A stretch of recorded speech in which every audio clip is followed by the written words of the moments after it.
네, 30장 참혹한 시대입니다. 참혹한 시대는 30년 전쟁을 이야기하는데요. 유럽 전체가 관여되었던, 그 다음에 특히 독일 지역이 참 피해가 컸던 이 전쟁을 말하고 있습니다. 그러니까 유럽에 있었던 큰 전쟁이 대략 한 세 개가 있는데, 요 시대에 있었던 30년 전쟁, 그 다음에 제1차 세계대전, 제2차 세계대전까지를 이야기할 수 있는 것 같습니다. 30년 전쟁은 1618년부터 1648년까지 30년 동안 있었기 때문에 이렇게 전쟁 이름을 붙인 것 같아요. 주로 독일 지역에서 있었는데 이 전쟁은 사실 종교전쟁이라는 이름으로 붙어 있긴 하지만 사실은 내용을 보면 종교전쟁을 좀 빙자한 정치 권력의 전쟁이다라고 말할 수 있을 것 같습니다. 근데 앞 시간에서 좀 제가 빼놓은 주제가 하나 있어요. 우리 역사에서 굉장히 많이 이야기하고 있는 건데 특히 그 영국 중심으로 서술이 많이 된 요 영국과 스페인 간에 싸웠던 요 전쟁이요. 1588년에 있었던 그 전쟁을 좀 이야기 드려야 될 것 같아요. 흔히 영국이 스페인 무적함대를 이겼다고 나오잖아요. 저는 제목 이렇게 붙여봤어요. 사실 무적함대는 존재하지 않아요. 그냥 아르마다라고 했는데요. 영국 함대를 아르마다라고 했죠. 근데 영국인들이 이 전쟁이 끝난 이후에 이 스페인 함대를 무적함대라고 붙인 것 같습니다. 여기 곰브리치 선생은 무적함대라고 하지 않아요. 근데 그 뒤에 나온 많은 책들이 이 무적함대라고 이야기한 것 같고요. 스페인 함대는 절대 무적이 아니었습니다. 한 번도 무적인 적이 없고 단지 레판토 해전에서 오스만 투르크를 좀 물리치는 데 큰 기여를 했고 그다음에 영국과의 대결을 통해서 또 무적함대 역할을 한 적이 없기 때문에 무적함대라고 부르는 건 옳지 않다고 보는 거죠. 영국이 그래 붙인 것 같아요. 근데 이 전쟁이 의미가 없진 않습니다. 왜냐하면 당시에 강대국 에스파냐가 네덜란드와 그다음에 약소국 잉글랜드를 좀 손보려고 했던 거죠. 그래서 거대한 130척의 범선과 대포 2,000문과 2만 명의 병사를 이 함선에 태워가지고 오늘날 프랑스의 칼레 해역까지 이동을 했다고 하는 거죠. 그거에 상대편이었던 영국은 아주 작고 빠른 함대로 구성되어 있었고요. 배는 많은데 큰 배가 없었던 거죠. 근데 이 작고 빠른 함대는 원래 다 해적선들이었어요. 그러니까 엘리자베스 여왕의 함대라고 사실은 그렇지만 다 여기저기 긁어모은 함대였다는 거죠. 그런데 스페인 함대보다 뛰어났던 건요. 배는 비록 작았지만 굉장히 빨랐다는 거. 그 다음에 배도 원거리에서 쏠 수 있는 함포가 달려 있었다는 거. 그러니까 이 구시대의 배와 새로운 시대의 어떤 함선이 전투를 붙어가지고 싸웠는데 사실 제대로 싸우진 않았어요. 그러고 나서 이 스페인 함대가 도망쳤죠. 제대로 뭐 이 영국 함대를 다룰 수가 없으니까. 그래서 스코틀랜드를 삥 돌아가지고 나중에 돌아왔는데 절반 이상을 이제 그런 폭풍 우에 잃어버렸다. 그러니까 영국 함대와 싸워가지고 뭐 함포에 의해서 격침된 게 아니고 그냥 자연환경에 의해서 스페인 함대가 진 거예요. 그러니까 잘 들여다보면 우리가 역사를 배운 데 있어서 유럽인들 특히 영국인들의 그 역사 서술에 우리가 상당히 많이 속아 넘어간 경향이 있다라고 생각이 듭니다. 저도 이 부분 좀 읽으면서 이거 왜 그렇지? 그런 생각이 들었습니다. 그러니까 아르마다는 무적 함대가 아니고 그냥 아르마다다. 그냥 스페인 함대다. 이렇게 표현하면 되죠. 지난번에 제가 그 대영 제국 또는 대영 박물관은 없다. 대영 제국이라고 부를 수는 국가는 있었지만 대영 박물관은 존재하지 않거든요. 뭐 이런 것도 사실 영국인들의 어떤 뭐 사고방식, 역사 수술에 우리가 이제 끌려가는 거니까 이제는 그렇게 하면 안 된다라고 저는 이제 생각을 하는 거고요.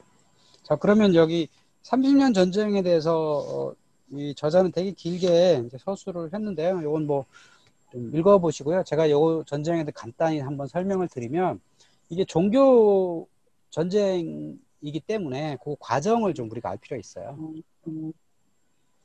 이 종교 개혁이라는 것이 우리 이제 마틴 루터가 1518년 비텐베르크 반박문 한 걸부터 시작한다고 우리가 알고 있잖아요. 근데 사실 그 전부터 이루어지고 있었죠. 그 얀 후스라고 한 사람이 체코어 설교와 번역을 했죠. 요게 요 30년 전쟁의 발원지였던 보헤미아예요. 그러니까 보헤미아 사람들은 자기네 말로 설교하고 자기네 글로 번역이 된 성서를 원했던 거죠. 그랬는데 이 야누스가 또 박해를 받습니다. 그랬다가 1518년 루터는 비텐베르크 방방문을 쓰고 그리고 3년 후에 라틴어 성서를 독일어로 이제 번역을 하죠. 그래서 그 사이에 많은 이제 논쟁들이 있었던 거예요. 그리고 칼뱅이라는 사람이 찌리히에서 다시 칼뱅파를 만들고 그래서 이 특히 북유럽 독일 지역에 많은 그 종파들이 생겨가지고 여러 논쟁이 있었던 거예요. 그 다음에 루터파하고 칼뱅파하고도 서로 통일이 안 되고 막 싸움이 일어나고 그래서 1555년에 아우크스부르크 종교화의라고 하는 게 생겼습니다. 그러니까 여기 요때 다들 군주들끼리 모여가지고 군주 주교 이런 사람들 모여가지고 우리 그냥 각자 그 영주가 다스리는 나라에서는 영주의 종교가 곧 그 나라의 종교로 하자 이렇게 결정을 해요. 그게 아우크스부르크 종교화의예요. 근데 이 독일 지역에는요, 이 영주가 그 대를 이어서 내리는 영주도 있지만 주교 영주도 있잖아요. 주교 내지 추기경 영주도 있는데 그 주교가 영주일 경우 주교가 그 죽어요. 그러면 다른 새로 주교를 또 뽑지 않습니까? 뭐 그런 경우에 이게 이제 늘 문제가 되는데요.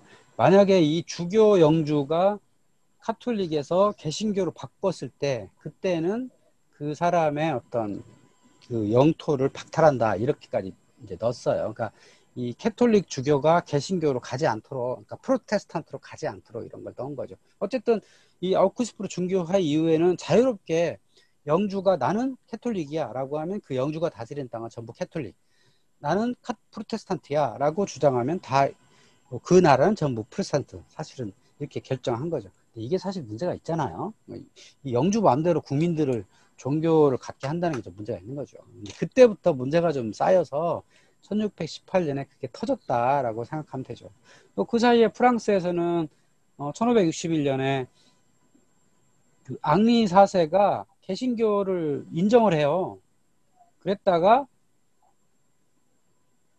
1572년이 되면 또 성 바르톨로메오 학살, 성축일날 이 위그노라고 부르는 프랑스 개신교들을 또 학살하고 이런 일들이 계속 벌어지게 된 거죠. 그래서 아마 이 사이사이에도 수없이 많은 종교 박해들이 있었던 거죠. 그러니까 그 프로테스탄트 주교가 다스리는 땅에서의 캐톨릭 신도들은 또 박해를 받는 거고, 카톨릭 영주가 카톨릭 주교가 다스리는 그 땅 안에서는 또 그 프로테스탄트 신자들이 박해를 받는 거. 이런 일들이 쭉 이렇게 이어왔던 겁니다. 그러다가 1618년 그 보헤미안, 오늘날 체코의 그 땅에서 그 거기에 그 영주는 카톨릭이 나의 나라의 종교다라고 주장한 거죠. 그러니까는 당연히 그 밑에 있는 많은 그 프로테스탄트 신민들을 박해할 수밖에 없잖아요. 그래서 거기 사람들이 들고 일어나 가지고 3명의 황제 대표단을 성 창문 밖으로 던져요. 죽으라고 던진 거죠.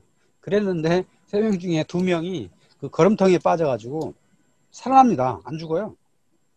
이제 그로부터 말하자면 민중혁명이 일어난 거죠. 그래서 이때부터 이제 전쟁이 일어난 건데, 이 처음에는 이런 종교 박해에 대한 성격을 띠긴 했지만, 사실 그 여러 나라들이 요 독일 지역이라고 하는 수없이 많은, 당시는 수십 개로 국가로 이루어졌던 이곳에서의 어떤 권력을 차지하기 위해서 많은 나라들이 쟁탈전을 했다라고 하는 게 이 전쟁의 특징이죠. 그러니까 프랑스도 여기 군대를 보내고, 그 다음에 합스부르크에서도 뭐 군대를 동원해가지고 막 싸우고, 특히 용병들이 많이 참전을 했어요. 그 용병이라고 하는 사람들은 직업 군인들이죠. 근데 이 직업 군인들은 월급을 잘 주고 보급을 잘 줘야지 말을 듣지. 만약에 월급도 제대로 안 주고 뭐 보급을 제대로 안 주면 어떻게 되겠어요?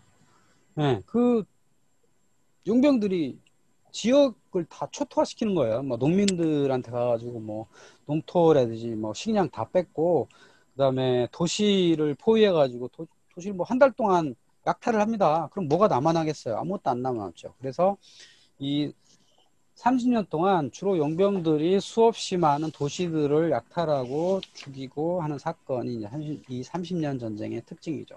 여기서 뭐 활약했던 사람이 말렌슈타인이라고 하는 용병대장이 있었는데 이 사람이 되게 뭐 인기도 있고 여러 가지 승리를 많이 거두긴 했지만 사실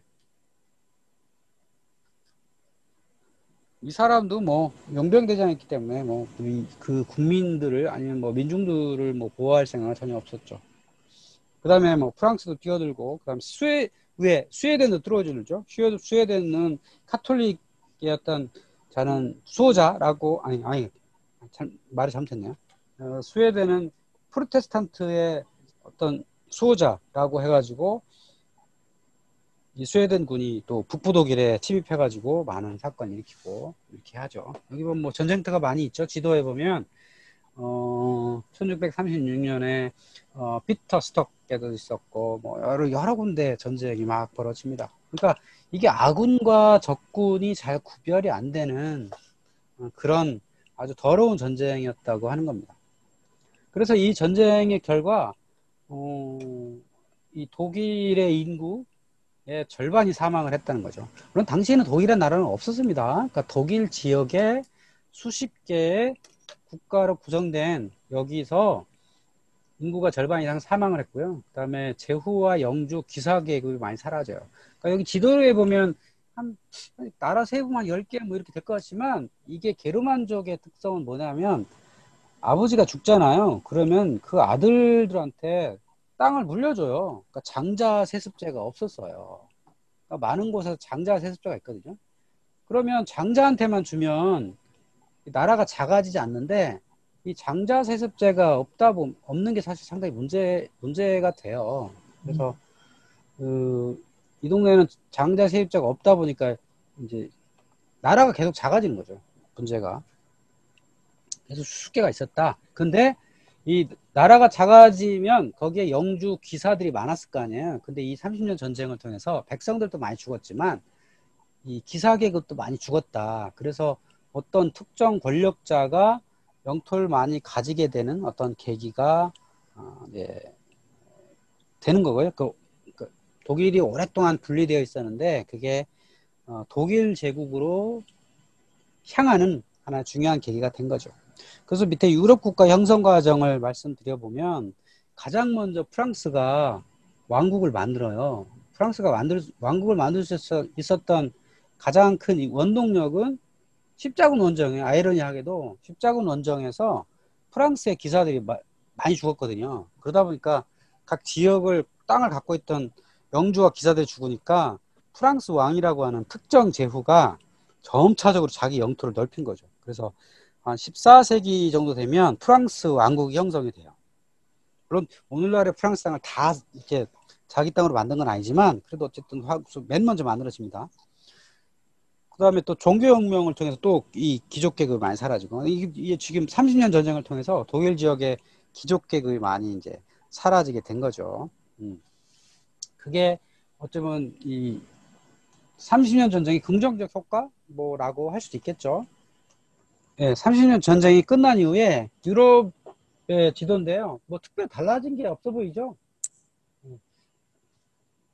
근데 조금 변화가 있었던 건 30년 전쟁을 빨리 끝내야 되는 이유가 또 뭐였냐면 이 동쪽에 오스만 터키가 있죠. 오토만 엠파이어라고 하는 데가 있잖아요. 이게 이슬람 세력인데 여기가 헝가리까지 밀고 올라오고 여기에 위협이 비엔나까지 올라온다는 거예요. 이것이 전쟁을 빨리 끝나게 되는 또 이유가 되는 거고 또 이 전쟁을 통해서 제일 이득을 본 데가 어디냐면 프랑스예요. 그러니까 프랑스는 자기네 땅에서 전쟁도 전혀 벌어지지 않았고 그 다음에 이 독일이라고 하는 지역이 많은 영주들이 약해짐으로써 뭔가 이 유럽의 헤게모니를 지을 수 있는 이런 시대가 이제 되었던 거고, 그 다음에 스페인, 에스파냐가 남부 이탈리아도 지금 에스파냐 땅이죠.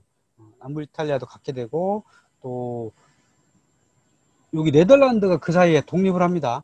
그러니까 네덜란드라고 하는 땅은요, 그냥 바닷가에 그냥 몹쓸 땅이었어요. 그런데 이 프랑스에서 위그노의 그 종교박해를 하죠. 그 다음에 스페인에서도 종교박해를 하지. 그 다음에 신성로마적 위인대에서도 뭐 이 전쟁을 통해서 어려워지지 하니까 많은 프로테스탄트인들이 네덜란드의 북부로 이주를 했습니다. 그러니까 오늘날의 그 벨기에 이쪽은 카톨릭 사람들이 있었고요. 그러니까 여기 보면 에스파냐의 영토예요. 그랬고 북부 네덜란드가 프로테스탄트 사람들이 모여가지고 있다가 여기 에스파냐에 반기를 들고 독립전쟁을 하죠. 그래서 네덜란드라는 나라가 생기게 되는 게 좀 특징입니다. 그리고 카를 5세 때 합스부르크가 에스파냐와 남부 이탈리아와 그다음에 오스트리아 쪽까지 다 하고 있다가 나중에 카를 5세가 죽으면서 이 에스파냐 쪽은 자기 아들한테 주고 그다음에 오스트리아의 합스부르크는 자기 동생한테 줘요. 그래서 이렇게 이제 분리가 되는 거죠. 합스부르크에 에스파냐가 있고 합스부르크에 오스트리아 쪽 이렇게 합스부르크고 나눠지는 게 이제 30년 전쟁이고 30년 전쟁이 끝나면서 이제 조약을 맺을 거 아닙니까? 조약을 맺으면서 옛날에 전쟁 이전으로 돌아가자. 영주가 종교를 선택하면 그 신민들도 종교를 가지는 걸로 이렇게 하긴 했는데 이미 뭐 시대가 많이 바뀌어가지고 그게 현실적으로 쉬운 일은 아니었겠죠. 여전히 종교에 대한 박해는 남아 있었던 겁니다. 30년 전쟁. 그리고 독일 지역이 가장 피해를 많이 봤다. 이게 30장의 이야기였었고요. 자, 31장으로 넘어가 보면 불행한 왕과 행복한 왕이라는 제목의 장이 있어요. 여기는 영국 이야기예요. 영국이라고 하는 나라는 사실 당시에는 잉글랜드, 그 다음에 스코틀랜드, 그 다음에 아일랜드 이렇게 세 개 이렇게 섬으로 구성되어 있죠. 근데 이제 스코틀랜드는 헨리 8세라고 하는 사람에 의해서 그 말씀 잘못 들었네. 아일랜드죠. 스코틀랜드, 잉글랜드, 아일랜드가 있는데 아일랜드는 헨리 8세가 점령을 해가지고 잉글랜드의 땅이 되었던 거고 그러니까 스코틀랜드 왕국, 잉글랜드 왕국 이렇게 되어 있었죠. 그랬다가 엘리자베스 1세는 그 헨리 8세의 딸이죠. 그래서 엘리자베스 1세가 사실 독신이었어요. 그래서 독신으로 오랫동안 왕위에 있었는데 후계자가 없어요. 아들이 없어가지고 결국은 대가 끊긴 거잖아요. 그래서 이 스코틀랜드의 왕인 제임스 6세를 자기 후계자로 지정을 합니다. 그래서 그 제임스 6세가 잉글랜드의 국왕이 되면서 잉글랜드의 제임스 1세가 됩니다. 제임스 1세가 와가지고 잉글랜드를 통치하죠. 근데 앞 시간에서 그 마그나 카르타라고 하는 게 있었잖아요. 영국에서 아주 유명한 정치 사건인데 왕의 권력을 의회 권력 밑에 두게 하는 이것이 마그나 카르타인데 오랫동안 그게 한 400년 동안 이어져 왔다는 거예요. 근데 그런 문화로 왔다가 이 제임스 1세는 내가 왕인데 왜 의회의 말을 들어야 되느냐 이래가지고 의회를 무시하고 어떤 활동을 많이 하죠. 그리고 그 아들 찰스 1세도 왕권 강화를 막 주장을 합니다. 그래서 왕당파와 그다음에 의회파가 막 나눠 싸우기도 하고 그다음에 그 사이에 이 돈 문제가 많이 걸리고 이러면서 의회하고 치열한 경쟁을 해요. 그랬다가 1628년에 의회가 이 의회 권리청원을 하고 그 권리청원을 찰스 1세가 받아줬는데 받아진 이유가 자금 부족 때문에 세금을 더 거대했는데 의회에 반대를 못하니까 그러면 서로 권력을 교환한 거죠. 그래서 잠깐 괜찮은 가격을 유지하다가 1642년에 찰스 1세가 외국 용병들을 데려다가 의회파들을 몰아냅니다. 상당수의 의원들을 죽이고 의회파를 몰아내가지고 내전을 벌여요. 근데 그 내전의 결과 올리버 크로멜이라고 하는 이 중간 계급의 남자가 등장을 해가지고 이 내전에서 승리를 합니다. 그래서 찰스 1세를 죽이죠. 이게 이제 불행한 왕이에요. 그러니까 영국 역사상 이렇게 의회와의 내전을 통해서 목이 잘린 사람은 거의 없는 거죠. 그래서 이 사람이 이제 참수되었고, 올리버 크로멜이라는 사람이 등장을 해가지고 국가의 수호자라는 이름으로 잉글랜드를 통치를 합니다. 그래서 이 사람은 뭐 공화정이라고 뭐 우리가 인식을 하지만 사실 공화정은 아니죠. 내전을 통해서 이 사람이 등장한 리더니까. 이 사람이 죽으면서 뭐 공화정을 만들었으면 좋았을 텐데, 사실 그게 이런 그 귀족이 지배하던 사회에서는 쉬운 일이 아니었던 거죠. 자, 그랬다가 나중에 이 사람이 죽고 나서 여기 의회 사람들은 또 크롬웰을 독재자 같은 사람이 있으면 안 되겠다라고 해가지고 결국은 왕이 있어야 된다. 그래서 네덜란드에서 왕을 모셔옵니다. 그거를 명예혁명이라고 부르죠. 네, 네덜란드에서 왕을 모셔오면서 당신이 왕은 왕이 돼. 우리 의회보다 높이 있진 않다라고 얘기하면서 이제 왕을 자리에 앉히죠. 사실 그때부터 영국의 왕은 사실상 입헌 군주제, 군림은 하되 통치하지 않는다, 이런 게 자리 잡게 된 겁니다. 자, 프랑스로 가보죠. 여기 330페이지에 5번째 줄에 프랑스 이야기가 쭉 나옵니다. 자, 여기 읽어보면 루이 14세 시절에 프랑스의 궁정이 되게 재밌어요. 뭐 이 사람은 뭐 태양왕, 뭐 왕권 신수설, 왕에 걸리는 신이 준 것이다 라고 이렇게 주장한 것. 이거 혹시 신화에 나오는 제우스하고 비슷한 거예요. 사실은 신이 내려서 그 신이 나한테 권력을 줬기 때문에 내가 할 수 있다라고. 이 사람은 되게 좀 일종의 발악을 한 거죠. 동양의 왕은 뭐 이럴 필요도 없이 자연스럽게 절대 권력이 주어지는데, 이 서양의 왕은 이렇게 절대 권력이 주어진 적이 없거든요. 근데 이제 루이 14세는 그런 권력을 가지려고 노력을 한 거죠. 왜? 주변에 전쟁을 통해서 30년 전쟁, 그 다음에 네덜란드의 독립전쟁, 스페인왕 계승전쟁, 아우크스부르크 동맹전쟁, 이런 데 참전을 해가지고 꽤 성과를 낸 겁니다. 그러니까 주변의 귀족들, 제후들한테 큰 소리 칠 수가 있었던 거죠. 그러고 나서 이 귀족들의 힘을 빼려고 지방 귀족들을 베르사유 궁전에서 머물게 합니다. 그래서 거기서 계속 뭐 무슨 세미나도 하고 뭐 계속 노는 거예요.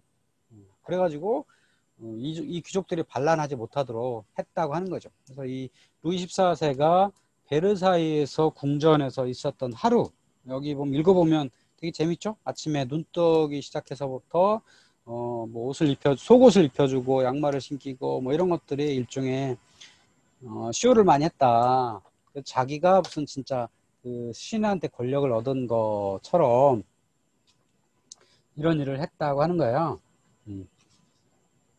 그래서 이때가 프랑스 역사상 가장 황금기를 구가한 것처럼 보입니다. 뭐 이렇게 대단한 베르사유 궁전도 이렇게 만들고, 뭐 옷 입은 거 보면 뭐 가발을 쓰고 아주 화려한 옷을 입고 스타킹을 신고 향수를 뿌리고 뭐 이렇게 한 것처럼 보이죠. 근데 이 당시가 사실 이 프랑스가 북아메리카의 식민지를 거스리던 때예요.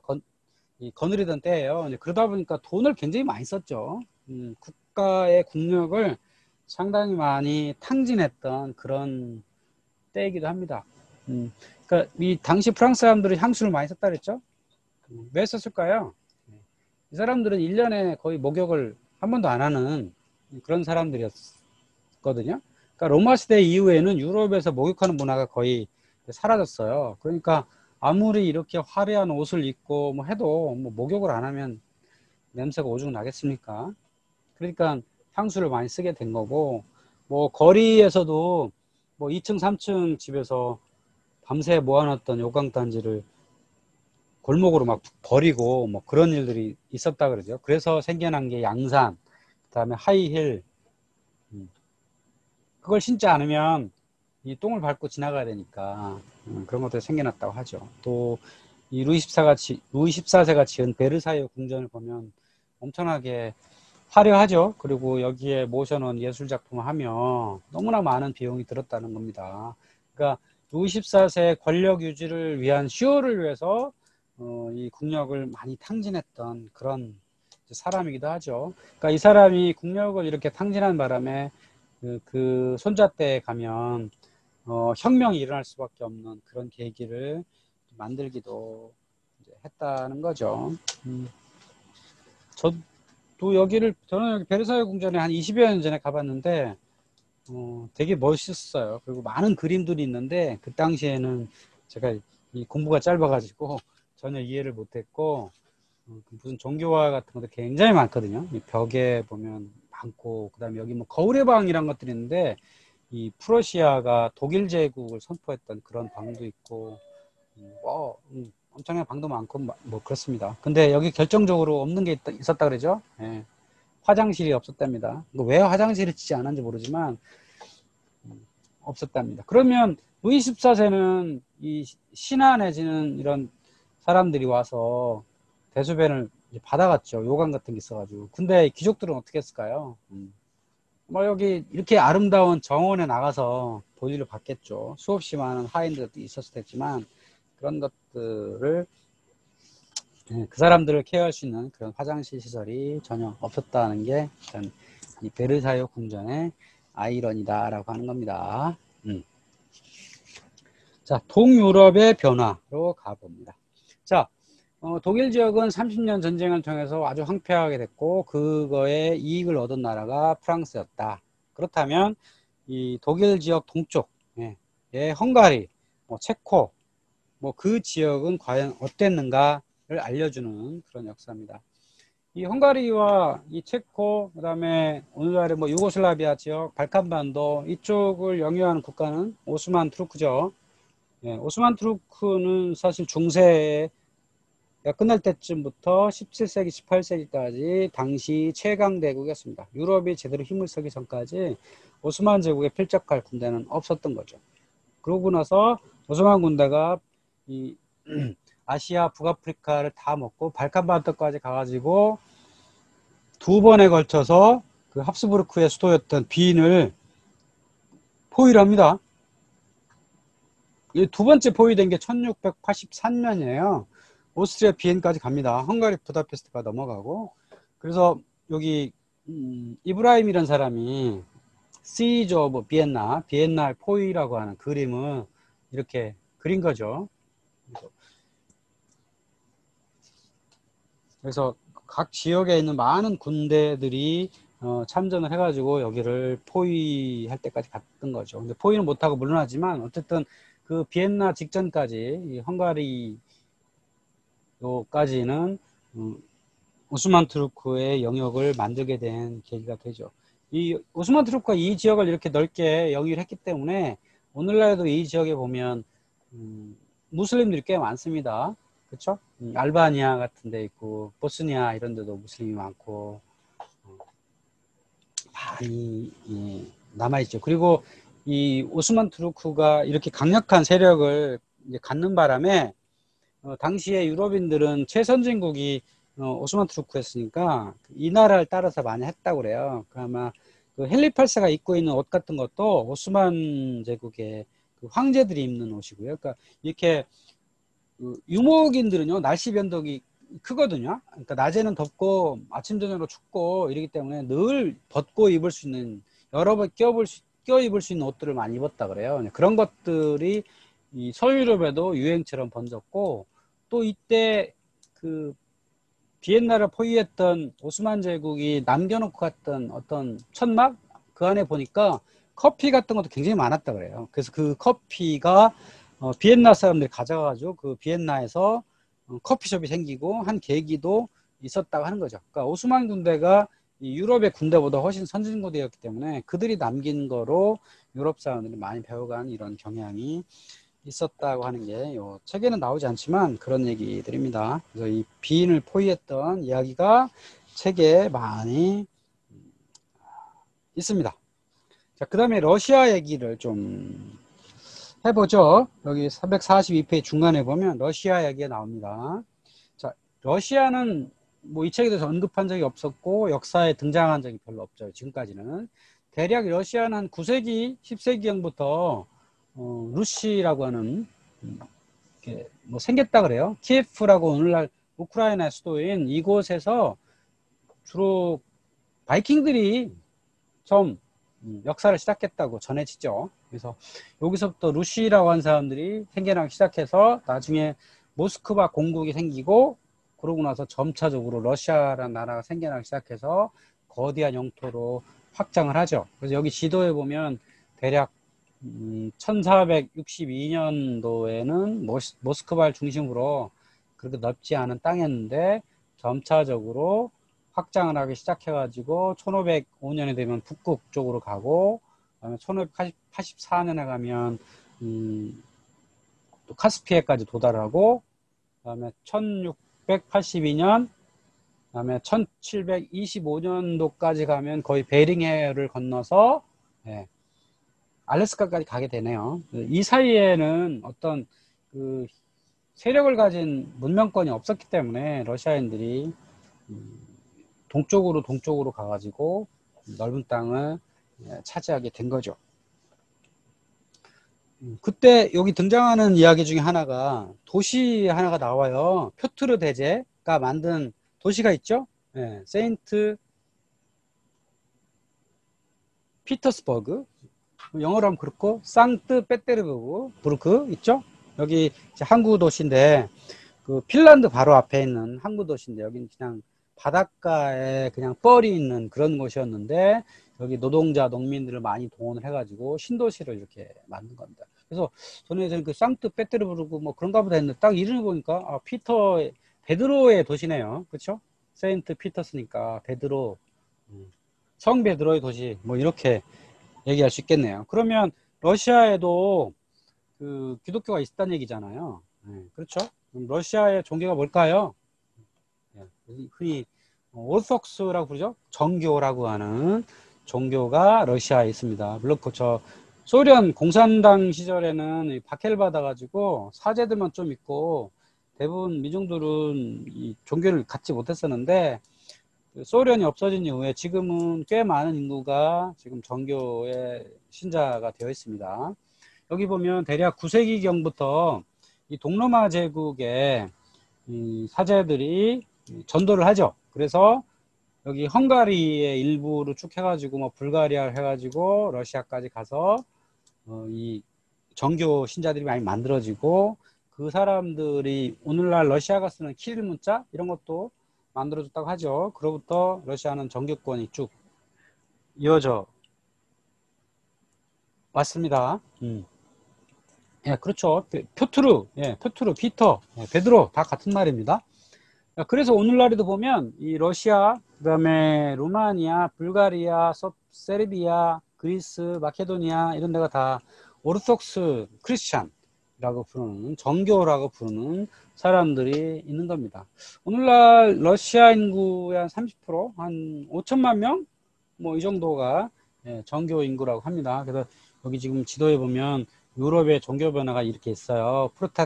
프로테스탄트라고 부르는 개신교는 독일 북부, 그다음에 덴마크, 스웨덴, 노르웨이, 핀란드, 그다음에 뭐 영국까지를 개신교라고 부르죠. 사실 엄밀하게 보면 영국은 개신교라고 부르기에 좀 애매한 것 같습니다. 거의 뭐 캐톨릭과 교리가 거의 같기 때문에. 그래서 요 개신교들이 미국으로 건너서 오늘날 개신교의 세력을 많이 만들었죠. 개신교가 한 3억 명쯤 된다고 하는데, 그러니까 요 유럽에 보면 서유럽은 캐톨릭이었고, 그 다음에 동유럽 쪽은 정교였다. 그랬다가 이 캐톨릭 지역이 종교 개혁 이후에 프로테스탄트 사람들이 많이 생겨났다. 이것이 30년 전쟁 그리고 러시아까지 이야기였습니다.